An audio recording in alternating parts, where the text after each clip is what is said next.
Hello everyone, welcome back to my channel. Bit more of a personal video for you today. I'll be talking about my own spiritual journey. Here at Pneumanosophy Academy, we believe in expanding consciousness, in taking that pilgrimage into the imaginal. If you'd like to be part of Pneumanosophy, please do subscribe and click that bell. Okay, so my own spiritual journey. I'm doing this video because it requires less pre-work, less scripting. I'm currently doing a master's at Essex University in England in Jungian psychology, and I'm in my essay writing phase, so I can't spend ages writing video scripts. So I thought my own spiritual journey, hopefully, is a subject I can speak on without needing to do any of that pre-written work. So I was born in Glasgow, Scotland, lived in Kilsyth for a short period, which is like a suburban area just outside of Glasgow. Then, quite early on, moved to a small town called Afford, which is in Aberdeenshire. And I was there until I was about 7. So, yeah, it was my younger years were in Scotland. So, yeah, my family's very not religious. My mum was kind of nominal Catholic. I remember her taking me to church once, probably when I was about 6. And I don't know, for whatever reason, we didn't go back, probably because I couldn't sit still and she didn't think it was worth the bother. Did she go to church a bit more than that? I honestly have no idea. Probably. She probably went, a few times a year or something like that. So, age 7, living in Afford, we moved from there to Houston, Texas. The reason being, my dad is a geophysicist for BP, or at least he was then. And he'd gotten a job there in Houston, Texas. So we moved there, where we lived for 3 years. Religion played a very small part in my life. Now, the South is obviously renowned for being very religious, the Bible Belt of America. But honestly, we were impacted, being so young, I was impacted by that in an incredibly minimal way. I think I have one memory of a friend of mine taking me once to a after school Bible study group that was put on at his church. And I remember putting up my hand and asking what the numbers in the corner of the Bible meant, because it wasn't conventional page numbers, like Luke 3. What did that mean? Or when somebody said, look up Luke 3 verse 12, I had no idea what that meant. And I remember being frustrated and putting up my hand and asking what it meant. And the teacher not believing me that I didn't know what that meant. Which I think probably for young people in Texas, that probably is quite unusual. In terms of spirituality though, I think beauty played into my own spiritual understanding, my own spiritual development quite a lot. So my dad is and was a keen hiker. So when we were younger, living in Scotland, I remember, we were essentially dragged up a lot of mountains in Scotland. And, this carried on when we lived in Texas. We went to the Grand Canyon at one point. We had a holiday up in Yellowstone National Park. Skiing holidays, hiking holidays. And, particularly when I was up high on mountains, looking out at green vistas, I remember perceiving that beauty to be very significant. So when I was 7 or 8, had I been asked if I believed in God, I'd have probably said yes. I think I had, from quite a young age, an intuitive sense that there was something beyond me, some invisible personality. And so speaking out to this invisible personality in my younger years, I think that was the case. I think I did do that. My dad being a physicist, I do remember asking him a lot of questions when I was younger about cosmological questions, the nature of the universe, those types of questions. I think I always had a kind of thirst and hunger for understanding the meta picture, trying to understand what reality was and to try and situate myself within it and understand what I was in relation to the universe. So when I was 9 years old, this must have been 1998, on Halloween Day, my mum up to that point had been complaining of headaches, but on Halloween Day, I went with a bunch of friends to go trick-or-treating, Texas style, so, lots of candy. And I had kind of vaguely heard that my mum was going for some hospital appointment, and I didn't really think that much of it at the time.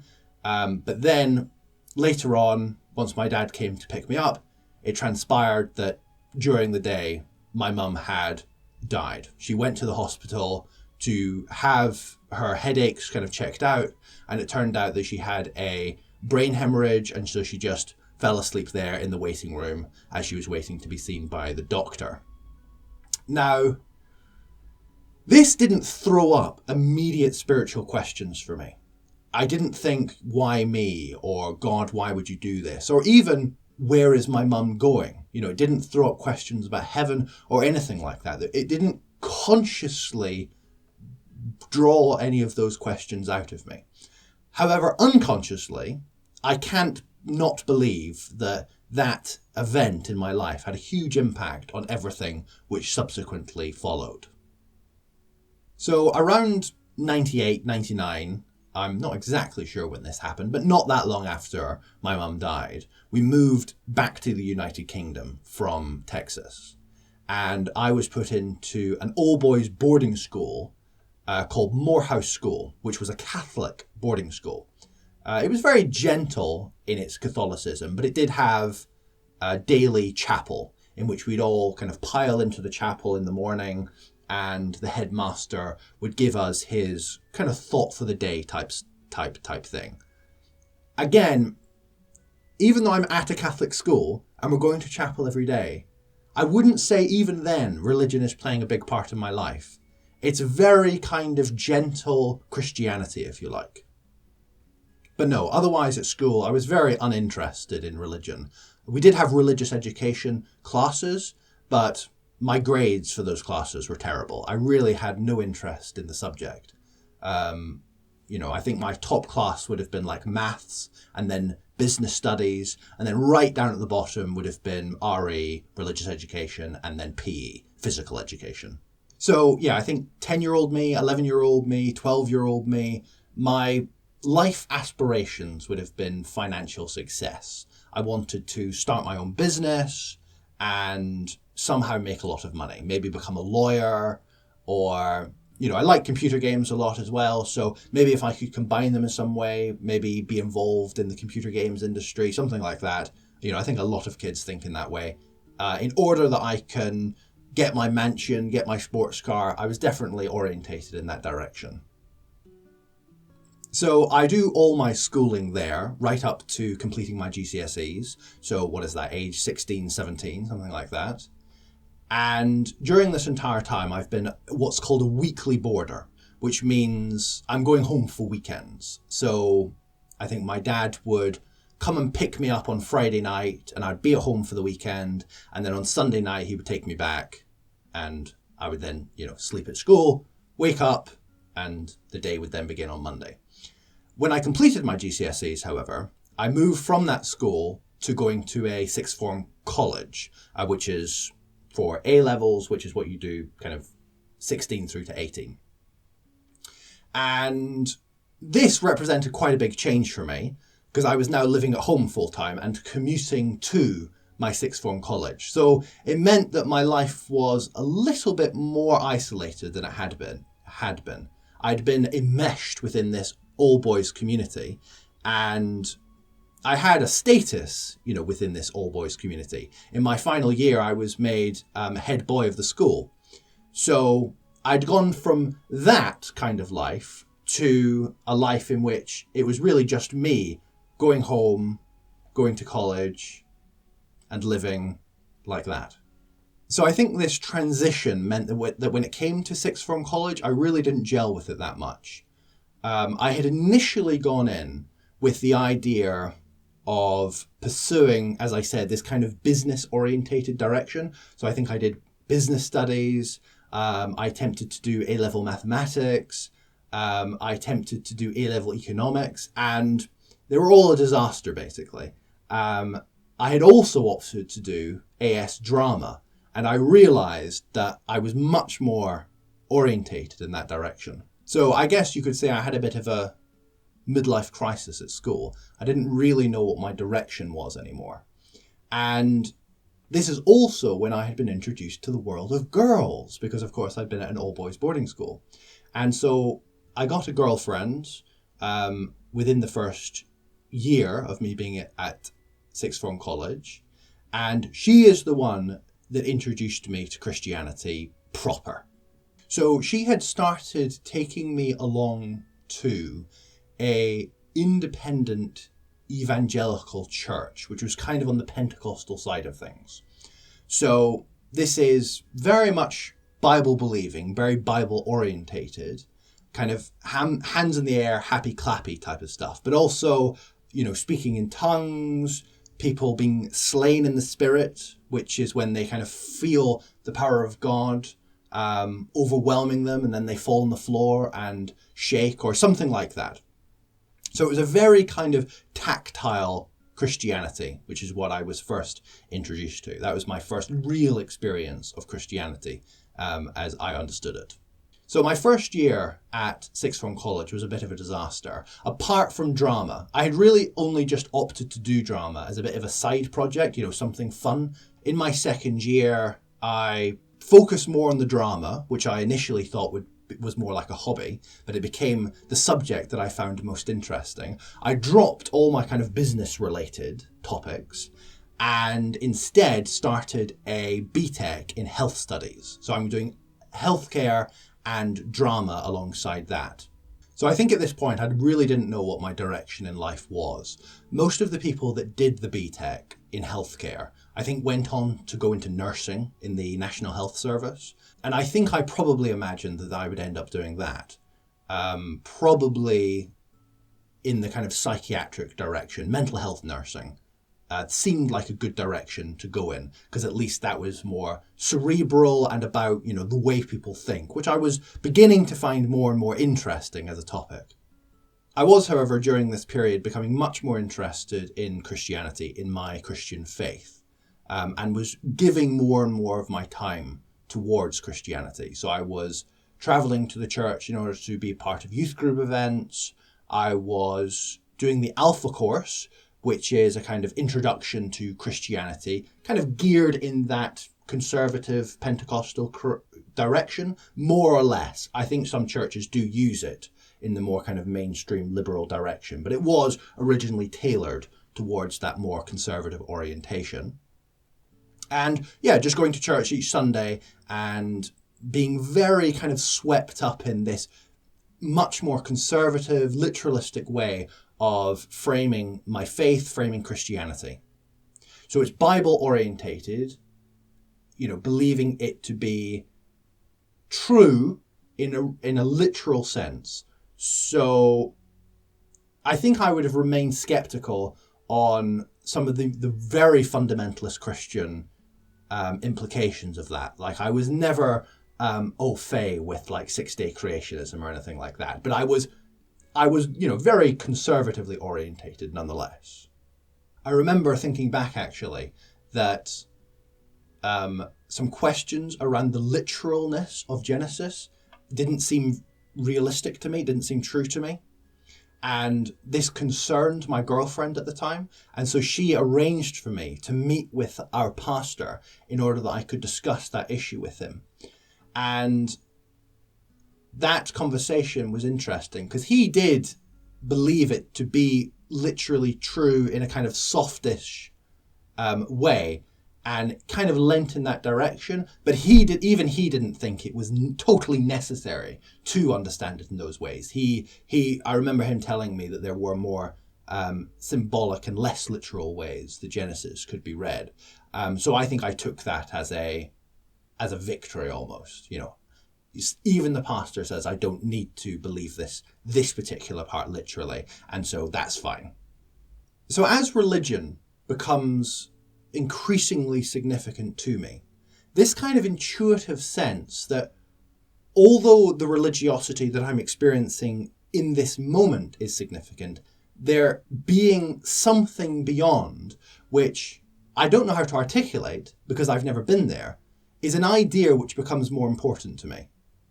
I think at this early stage, the seeds of this longing for something more, some way of being in the world becomes increasingly significant to me. And that becomes almost a pattern which I continue to follow from this point onwards. So I think during my sixth form days, I was actually just quite angry. I had been very used to having a very clear direction of where I was going to go with my life. And that had all kind of crumbled away. And I guess that made me kind of more vulnerable and more affected by the emotional instability that I occasionally encountered amongst my friends and my girlfriend, etc. However, religion was kind of becoming more and more a safe space for me to inhabit within that otherwise turbulence.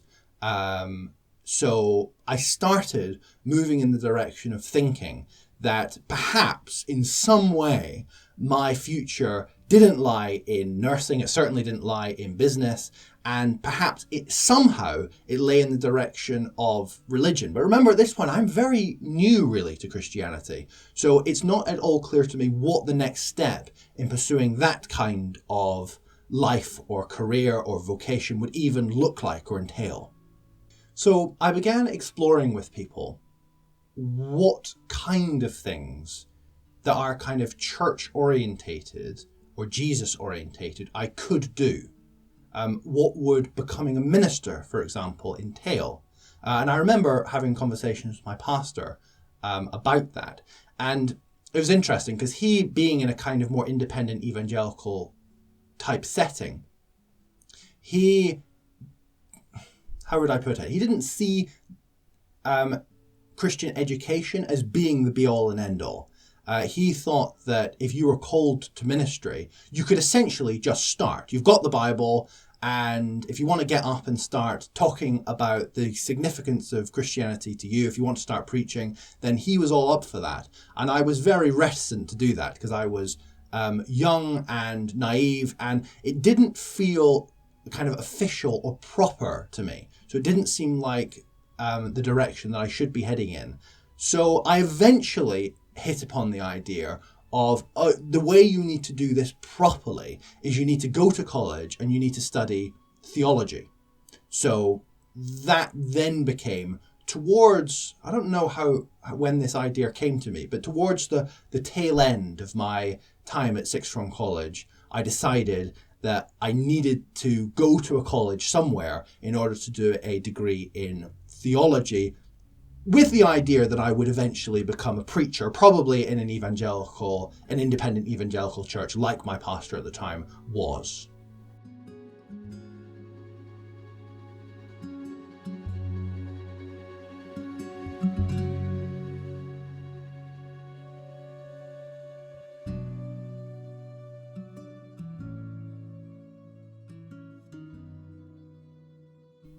So I was very unsure if it would even be possible for me to do a theology degree.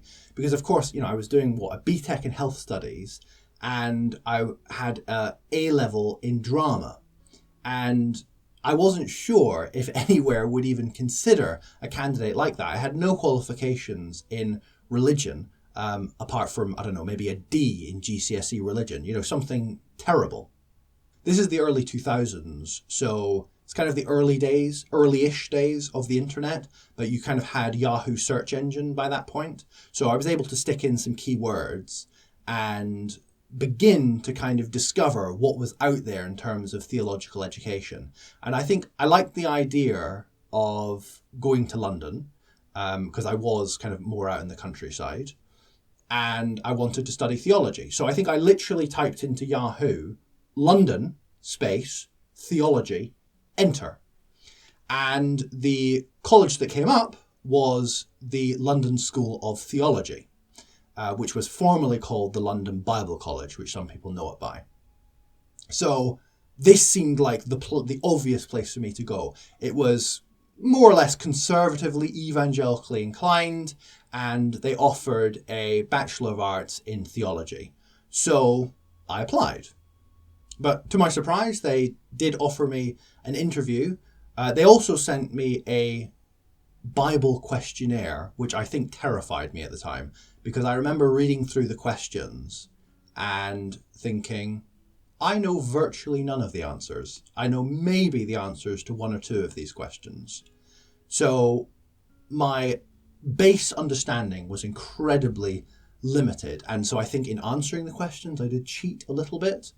As much cheating as I was able to justify to myself at the time, which I think was something like I allowed myself to read the books in question and then wait a few days and then answer the question, something like that. So basically cheating, but submitting a completely blank page to this college when I'm attempting to apply to them to do my degree seemed like a crazy thing for me to do. So anyway, went along to the college for my interview with my, poxy qualifications in hand. And I think basically I was able to talk my way into getting them to accept me. So, as I said, I didn't have the qualifications, but I was able to talk relatively articulately. And I was able to talk about why I thought doing this degree was my calling from God, if you like, because I'm thinking in very Christian terms. So I saw this as my gateway towards giving my life to ministry in the church. So I'm thrust back into a residential community, but this time a residential community of conservative Christians. But it feels much more like home to me in a strange way. I'm much more used to being surrounded by people in this way. So in 2007, I started my BA degree at the London School of Theology. I think from the get-go, I had a couple of disadvantages. I was, first of all, not quite as academic. At least then, I wasn't quite as academic as everyone else was around me, although that wasn't that much of an issue. But secondly, this is the more important factor, the vast majority of my peers had grown up in Christianity. Their parents were Christians. They were essentially, cradle Christians. And so that just meant that their just general knowledge on the Bible, on what was in there, on aspects of the Christian faith was far higher. And when you're doing a degree in theology, that does serve you quite significantly. So I suppose in the first year, I was just kind of treading water and trying to keep up and trying to absorb as much of what was being taught as possible. I wasn't really in opposition or reacting against anything that I was being taught at that point. I was just kind of taking in the conservative Christianity as I went along. Now, I tend to think that we don't really change our opinions based on rational inquiry. We don't study a particular subject and because of what we've studied, change our opinions.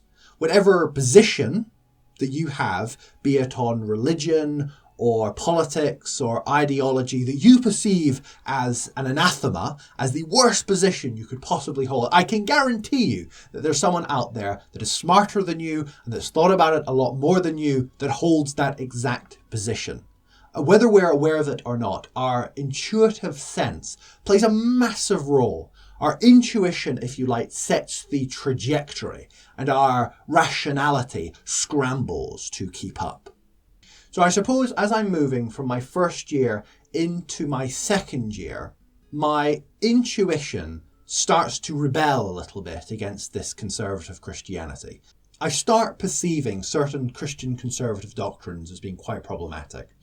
So, of course, within Bible-believing Christianity, you have to be a Christian in order to be saved. And if you're not saved, then you're bound for hell.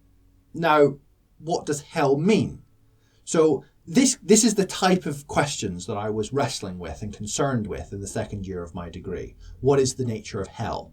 So a very traditional understanding of what hell is of course, everlasting fiery torment. Kind of 1 degree removed from that would be this idea of hell being distance from God. So you continue to be immortal, your soul continues to live on indefinitely, but you don't know the glory or the paradise of being in relationship with God. So that was one possibility, that was like one step removed.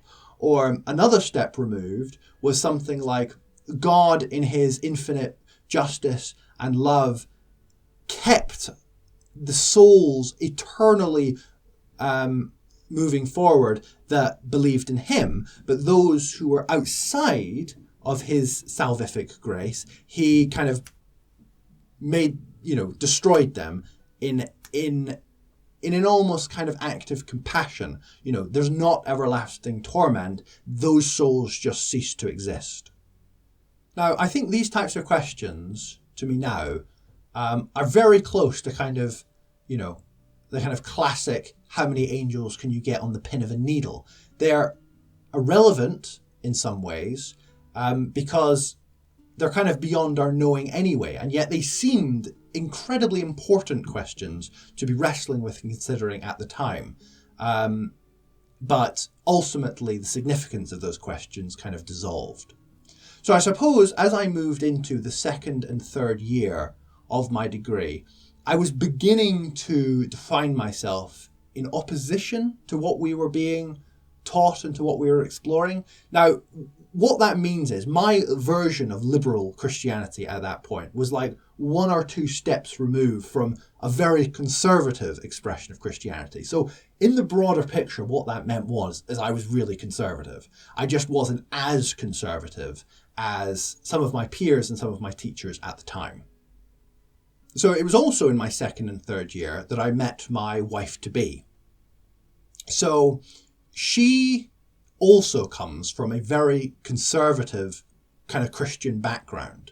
So part of the process of courting her was having to kind of re-explore and re-engage on these very conservative questions about like the literal nature of Genesis and issues of that nature. So yeah, that kind of created some tension, some back and forth, but ultimately we got married, obviously. So it was not ultimately the barrier that I guess I perceived it to be at first. So moving into my third year, during the summer between the second and third years when I did get married. So in the third year, I was no longer in residency there at the university. Me and my wife had gotten a flat just outside of the university.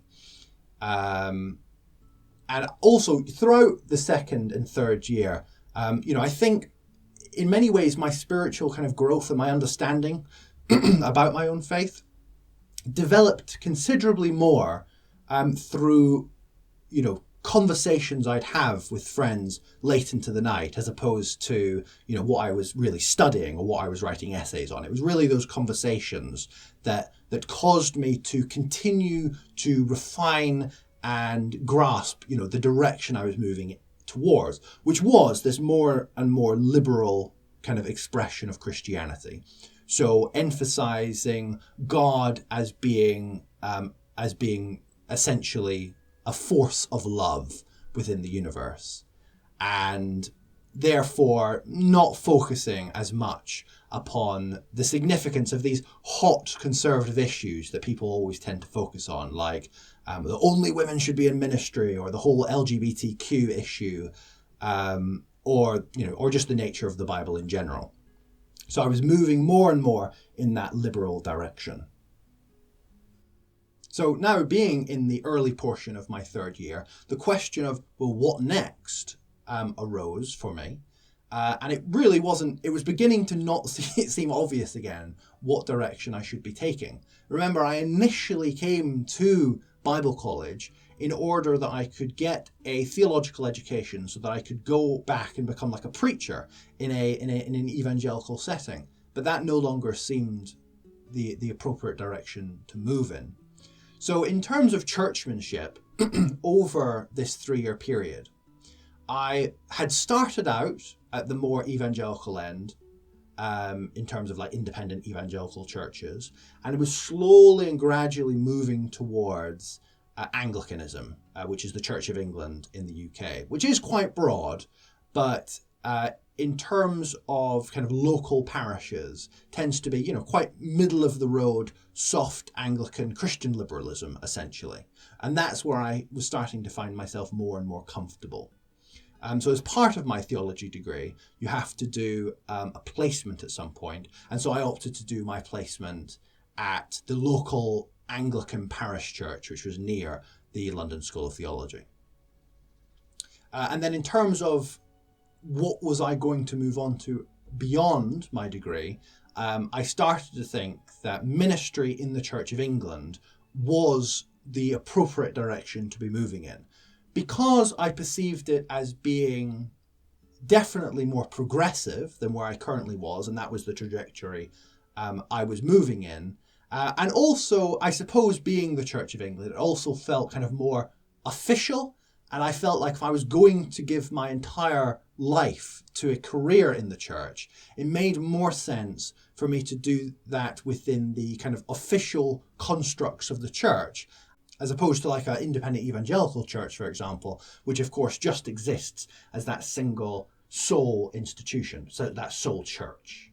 So in my third year, I think I really do get on it. I'm newly married, and I'm now discerning the process towards ministry in the Church of England, going through their discernment process. And I'm doing the third year of my degree, which probably does suffer because I think I am focusing on those three priorities in that order. So part of the discernment process is you go to what was called at the time a bishop's advisory panel, which is like a 3-day interview period in which you explain your calling to become a priest in the Church of England. And that's all fine, and I'm accepted to train. And then the question is, well, where do I train? And broadly speaking, within the Church of England, the training establishments move in a kind of more evangelical direction or a more kind of liberal Anglo-Catholic direction. And given that I was kind of moving in this direction, I felt, I opted to go for a liberal Anglo-Catholic training college. And I really wanted to emphasize that word liberal. So I literally asked people what was perceived as the most liberal theological training institute for Anglicans in the United Kingdom. And the word that came back to me was Westcott House in Cambridge. So I opted to go to Westcott House in Cambridge, and that's where I went. So in the summer of 2010, that's when we moved from London to Cambridge. And it's during this period that I'm really starting to get into some, what I perceive, again, as liberal Christian theologians. And I read, particularly, Don Cupid and Lloyd Gearing, which are moving you almost into, well, they are moving you into the atheistic Christianity arena. So I suppose at this point, I'm starting to perceive the institutions of Christianity and the religiosity of Christianity as being very significant, but seeing all the belief aspects of Christianity to be less significant. And I think during the summer holiday, I even have what I could describe as a deconversion experience. I see the example of Jesus as being paramount. But for me, this idea of there being a kind of transcendent God outside of the universe kind of falls away from me. That seems less and less significant. And the incarnating the divine in one's life, in the here and now, seems to me to be what is paramount. So I start at Westcott House in 2010, and I'm there for 3 years. And I suppose it could be characterised as a disaster. However, I do get through. A disaster in that I really don't gel with it. I think I became used to having these kind of more existentially based kind of theological arguments / discussions with people during the latter period of me being at the London Bible College. And that just wasn't there for me at Westcott. nobody was really interested in having those kind of conversations. They were much more interested in the ritualistic aspects of Christianity. And so I found myself being really put off by the Church of England at that point. But I was really in a bind. I really didn't know which direction I should be turning. I felt that where I was and the expression of Christianity I was surrounded with at that time was not right for me. But there was no obvious kind of road or direction that I could take beyond that current situation. I had discovered at this time the Cambridge Unitarian Church, and this was like my safe refuge while I was training at Westcott, because there we were able to kind of explore issues in a much more, what felt like a much more open and free way. We weren't having to conform to this ideal that the college was kind of pushing us towards. We were free to kind of roam across philosophical and theological questions without any concern of that having any negative repercussions. During this 3-year period, however, I did have the opportunity to go and study at Swanee, the University of the South in Tennessee for 6 months, and experience there the Episcopalian Church, which is the American Anglican Church. And that is just much more kind of progressive and liberal kind of as a church nationally than the Church of England is. And I found it a breath of fresh air and felt that had I been able to pursue ministry within the Episcopal Church, I probably would have been able to, to continue down that road indefinitely. But nevertheless, I had to return to the Church of England. So I'm coming to the end of my training, and I felt that although where I was wasn't right for me, there must be somewhere in the Church of England where I would fit in. After all, I already mentioned Don Cupid. Don Cupid was an Anglican priest. Now, as I learned at Westcott, despite him at one point being the vice principal at Westcott, his ideas had really fallen by the wayside and were considered, very negatively amongst the staff in particular. But I felt like, but surely when I'm out, I will be able to engage with Christianity in that kind of more rational, inquiring way, and it would work out for me. So having finished at Westcott House, I was more or less free to take up ministry anywhere. I'd been sent from London, but London is a very in-demand place in terms of Anglican postings. So unless you have any real reason or cause to go back to London, you're unlikely to get a post there. And I wasn't, particularly bothered. My family is more orientated towards kind of the south, towards Hampshire and Surrey type area. So if I could have been, towards the south, that was preferable for me. And I explored a job in the Diocese of Portsmouth, and it seemed a good fit for me. It was a liberal Anglo-Catholic parish in the Diocese of Portsmouth that I then took up, and I suppose for me it was a mixed bag.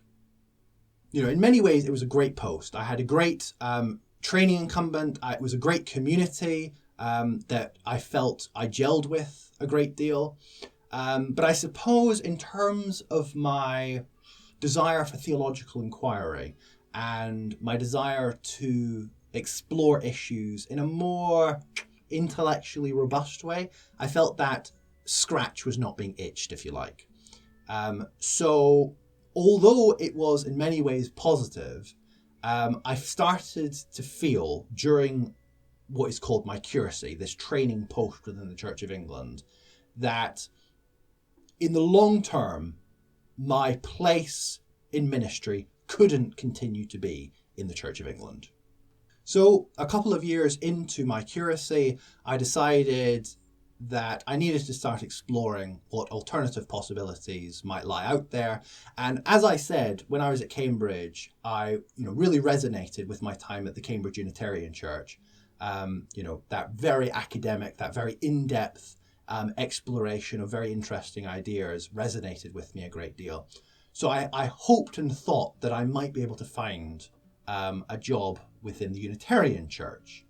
Now, the Unitarian denomination in the United Kingdom is very small. There are very few full-time positions in the Unitarian Church. So it was a bit of a gamble. I could have easily have left the Church of England and found myself with nowhere to go. But I felt that I had no real choice. I couldn't continue to remain in the Church of England, so I had to jump and hope that I would land on solid ground. So as an aside, my wife had a very interesting spiritual journey as well. I remember she starts out in a very conservative Christian family, but then, I go into Anglican ministry. I'm on this journey, towards liberal Christianity, and then ultimately being deployed in the Church of England. So my wife is obviously accompanying me along that journey. And over a number of years, she begins to think that she is called to ministry within the Church of England. And so while I am working in the Church of England in the Diocese of Portsmouth, my wife begins the process of exploring if she could enter into Anglican ministry. And, as the point arises in which I start to consider what life beyond the Church of England might look like, that's when it really starts to become much more serious for Kat that she wants to pursue ministry within the Church of England. So, ultimately, she also goes to BAP, she goes to this Bishop's Advisory Panel, she is also accepted, and she also wants to go to a liberal Anglo-Catholic training college. Her time at Westcott as, my spouse was much more positive. It was much more of a positive experience for her. And we didn't want to return to Cambridge, however, so we went to what is considered the kind of liberal Anglo-Catholic Oxford equivalent, which is Cuddesdon. So, and these two events basically lined up perfectly. So my time being in ministry for the Church of England ended just as Kat was accepted to train at Oxford.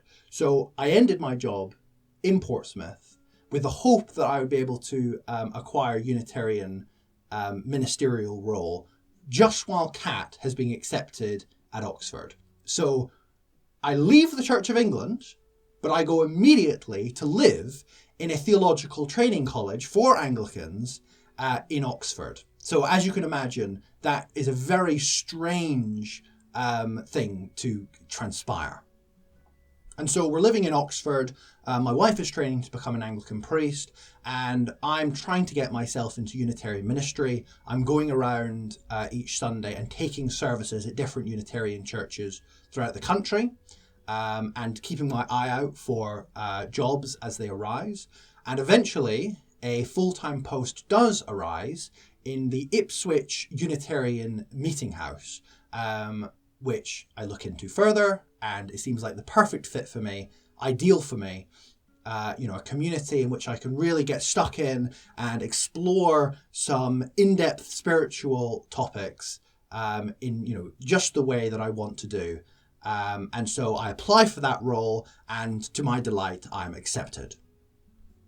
And so for a 4-year period, I'm the minister at the Ipswich Unitarian Meeting House. And in many ways, it is my ideal job.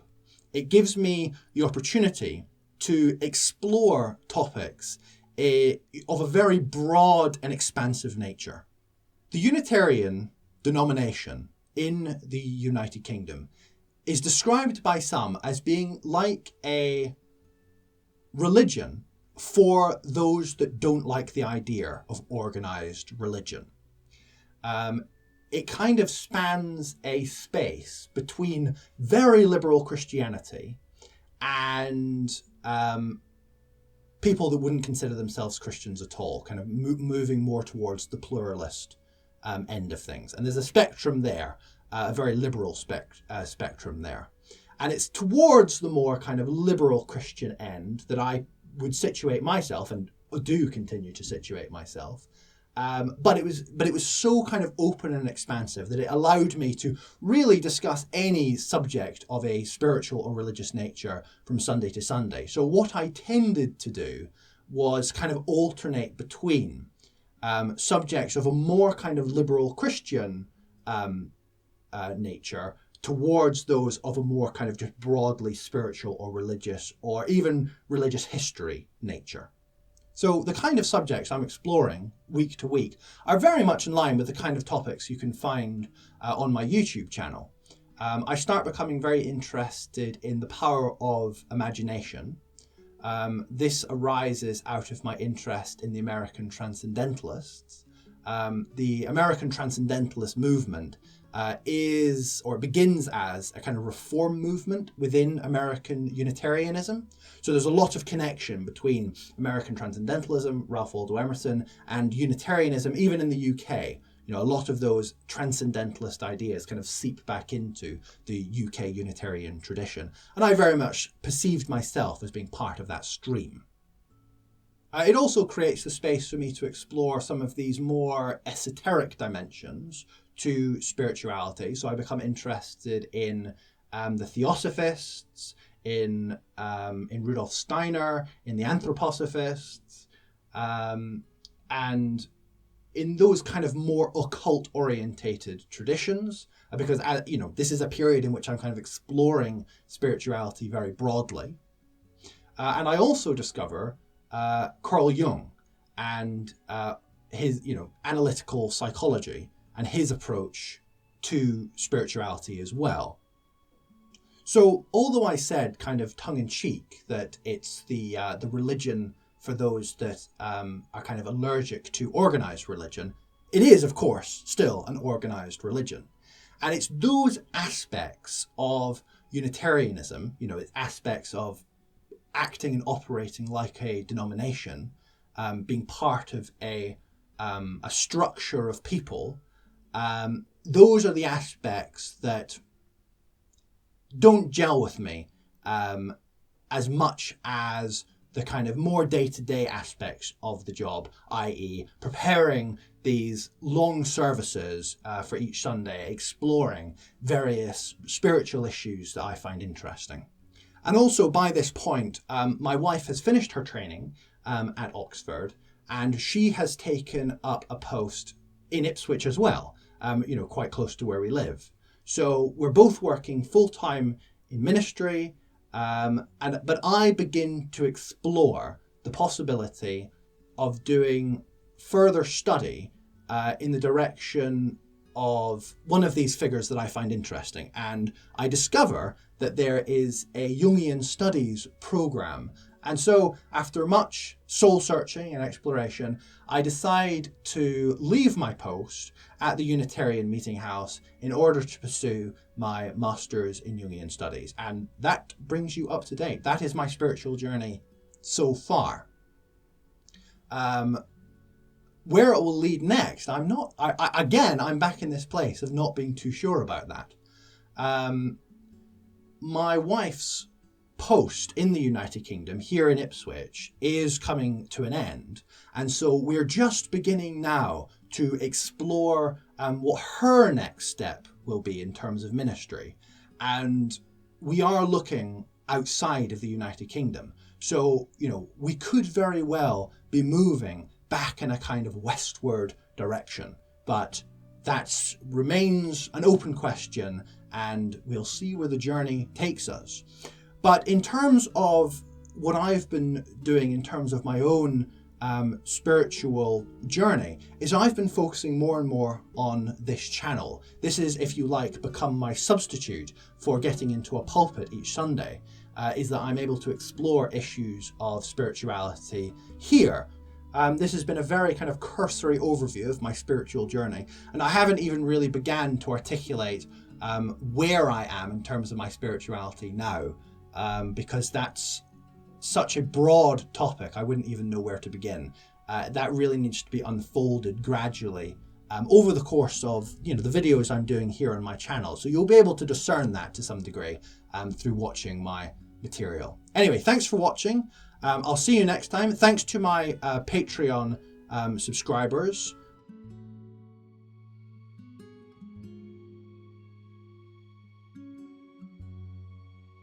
If you'd like to explore more Pneumanosophy videos, you can click right here.